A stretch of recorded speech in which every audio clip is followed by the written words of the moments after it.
Praise the Lord po, hallelujah. Ang pinakamataas na pagpupuri, pagluwalhati, pagsamba, pagdarakila, para po sa ating pinakamamahal na Jesus po lamang at dobleng paggalang at pagrespeto po sa ating beloved Honorable Pastor Rudy Almeida at sa mga iniwan turo at aral ng ating beloved Assistant Pastor Lina si Almeida sa binabati ko rin po ng isang palang gabi po ang ating po mga beloved preachers, ay niyo po mga minamahal kong kapatiran.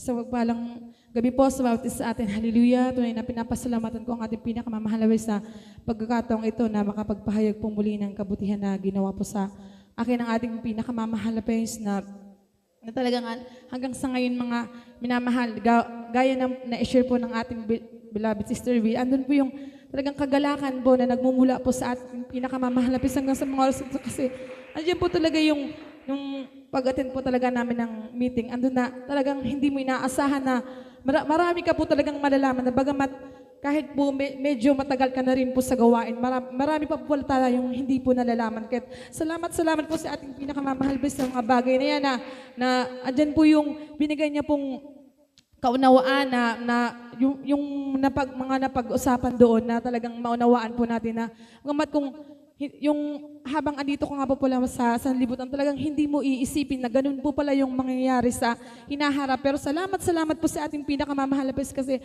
andun yung kagalakan na nagmumula sa atin na habang tayo ay naglilingkod, andun talagang wala po talaga tayong gagawin na magpakainit lamang po sa paglilingkod. Hallelujah. At pinapasalamatan ko po yan sa ating pinakamamahal kasi andun yung talagang pag-comfort niya po sa akin na talagang andun na.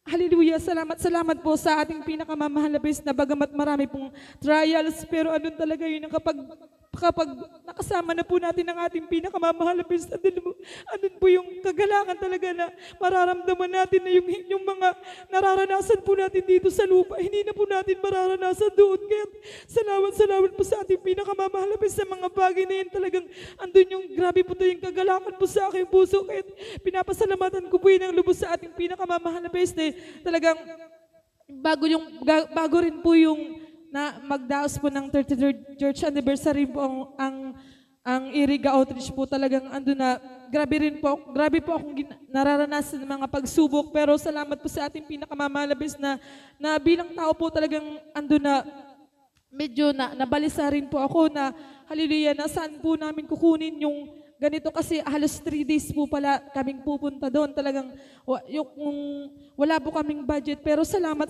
po sa ating pinakamamahal dahil talagang hindi niya po kami pinabayaan. Siya po yung lahat na nag-provide po ng aming pangangailangan. Na bagamat kami nga pong ng aking pong beloved husband, talagang 3 beses po kami ng butor. Pero salamat po sa ating pinakamamahal. Andun po yung pag-iingat niya po sa aming biyahe na smooth lamang po yung aming bahay. At salamat po sa ating pinakamamahal sa mga bagay na yan. Hallelujah. At pinapasalamatan ko po ng lubos ang ating pinakamamahal sa patuloy niya pong pagpo-provide ng aming mga pangangailangan. Hallelujah. At sa pag-iingat po sa aking mga beloved anak, sa kalakasan po ng aking beloved husband.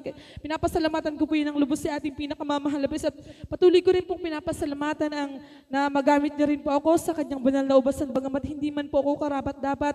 Kahit patuloy ko po yung pinapasalamatan po sa ating pinakamamahal at naway datan po tayo ng ating pinakamamahal yun yung panalangin ko na mainit po na naglilingkod sa kanya. Halat pinapasalamatan ko po yun ang lubos sa ating pinakamamahal na Kahit ang lahat po ng kapurihan at kapasalamatan ay para po sa ating pinakamamahal na Jesus po lamang. Praise the Lord.